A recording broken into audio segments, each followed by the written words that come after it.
Jika kita sungguh-sungguh ingin memberantas korupsi, maka koruptor harus dimiskinkan. Para koruptor harus tahu bahwa kejahatan korupsi bukan hanya membuat mereka harus tidur di balik jeruji besi. Respon dari masing-masing negara lah yang menjadi penentu keberhasilan pemberantasan korupsi. Apalagi di era seperti sekarang ini, di mana kejahatan semakin terorganisir, bersifat lintas batas, dan melibatkan teknologi terkini. Sehingga aset-aset hasil korupsi bisa digelapkan, bisa dilakukan pencucian yang mengakibatkan aset-aset tersebut sulit terlacak. Teman-teman, komitmen dari Bapak Presiden sebagai pucuk pimpinan negara sudah sangat jelas, yaitu mendorong penuh pemberantasan korupsi dan pengesahan RUU perampasan aset. Kerugian negara yang dia timbulkan ya harus dikembalikan, makanya aset-aset pantas kalau negara itu menyita. Ini bukan sekedar pernyataan biasa, tapi kesungguhan Bapak Presiden untuk memerangi korupsi dengan instrumen hukum baru yang bisa membawa manfaat besar bagi bangsa. Jika kita sungguh-sungguh ingin memberantas korupsi, maka koruptor harus dimiskinkan. Meminta atau mendesak legislatif agar segera mengesahkan rancangan undang-undang perampasan aset. Modar ya. Dan Mas Gibran bilang yang namanya koruptor harus segera dimiskinkan. Woi legislatif, woi partai-partai, ngaca lo, mulai dong urus itu. Jangan sampai masyarakat turun gitu ya. Jangan sampai masyarakat turun. Ya Pak Prabowo udah fokus loh untuk menghajar oligarki, mafia-mafia ya. Mafia TNI, mau mafia purnawirawan, mau mafia yang dari PNS, ASN, mau mafia dari pengusaha, itu mau dihajar sama Pak Prabowo, nggak pandang bulu.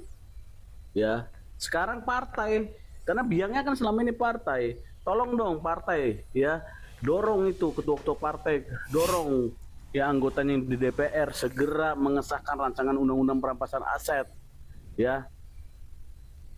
Luar biasa, telah melahirkan ketidakpastian terkait dengan iklim investasi di Indonesia. Mari kita tunggu apakah setelah ada pidato politik yang disampaikan oleh Wapres Gibran ini, persoalan rancangan undang-undang perampasan aset segera dibahas di DPR oleh pemerintah.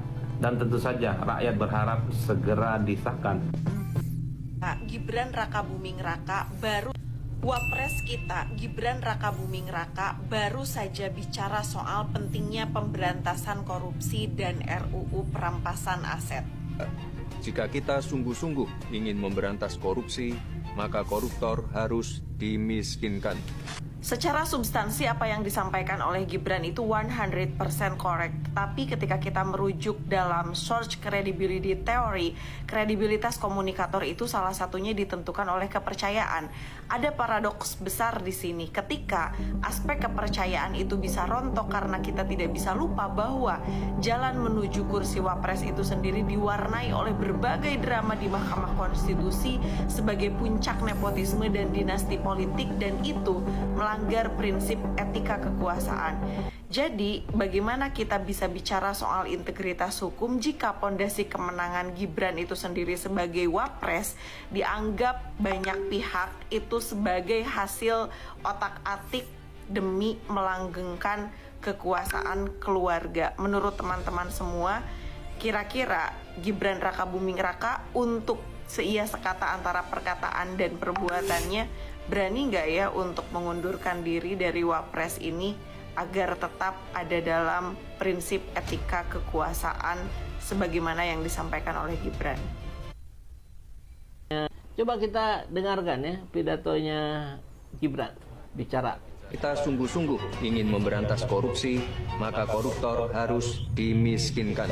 Para koruptor harus tahu bahwa kejahatan korupsi bukan hanya membuat mereka harus tidur di balik jeruji besi, tapi negara juga dapat mengambil kembali semua harta yang mereka curi. Nah, gitu katanya ya. Jadi kayak seperti settingan gitu ketika Jokowi merespon revisi undang-undang KPK. Di saat yang kurang lebih bersamaan, Wapres Gibran membuat pidato dengan teks tentu karena cara bicaranya berbeda, seperti kalau ditanya wartawan, tentang perampasan aset yang dinilai mendesak. Tentu yang dimaksud adalah perampasan aset pada koruptor.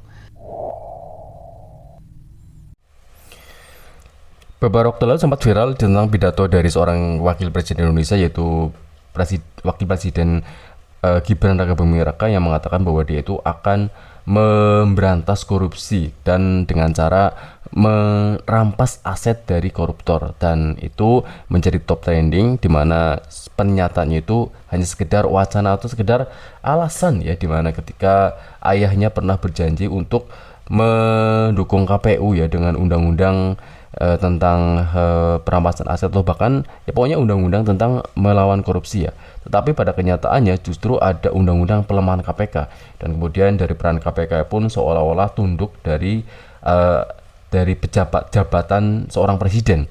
Dan kemudian tampaknya dari apa yang dilakukan mantan Presiden Jokowi itu terbukti ya, karena dia sempat disebut-sebut terlibat dengan kasus korupsi, baik itu Tom Lembong atau bahkan dari Noel yang mantan Wamenakar tersebut ya. Meskipun dia itu disebut, tetapi tampaknya dari KPK sendiri tetap tidak memanggil Jokowi, paling tidak sebagai saksi gitu ya.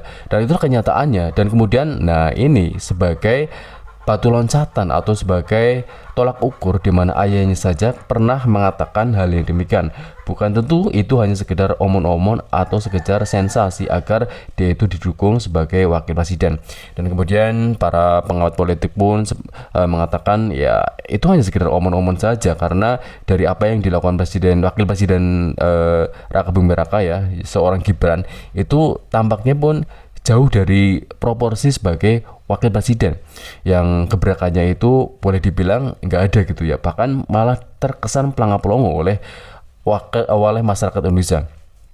Dan itu terbukti dari pernyataan-pernyataan beliau yang kadang-kadang itu tidak dijawab dengan secara proporsional ya, baik dari wartawan atau masyarakat yang bertanya kepadanya.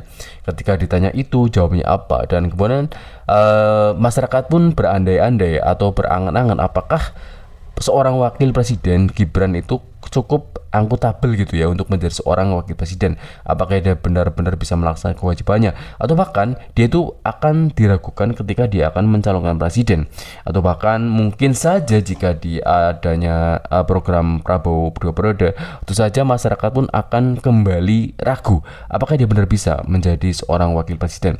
Tetapi pada kenyataannya hal yang kita bayangkan itu tetap saja terjadi ya, karena adanya drama-drama dari seorang wakil presiden kita Gibran ketika menjadi wakil presiden sekarang, karena adanya seorang pamannya yaitu Usman yang sebagai ketua Mahkamah Konstitusi waktu itu yang memutuskan dari jabatan menjadi capres.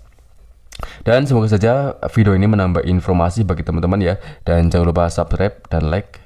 Sampai jumpa di videonya. Assalamualaikum warahmatullahi wabarakatuh.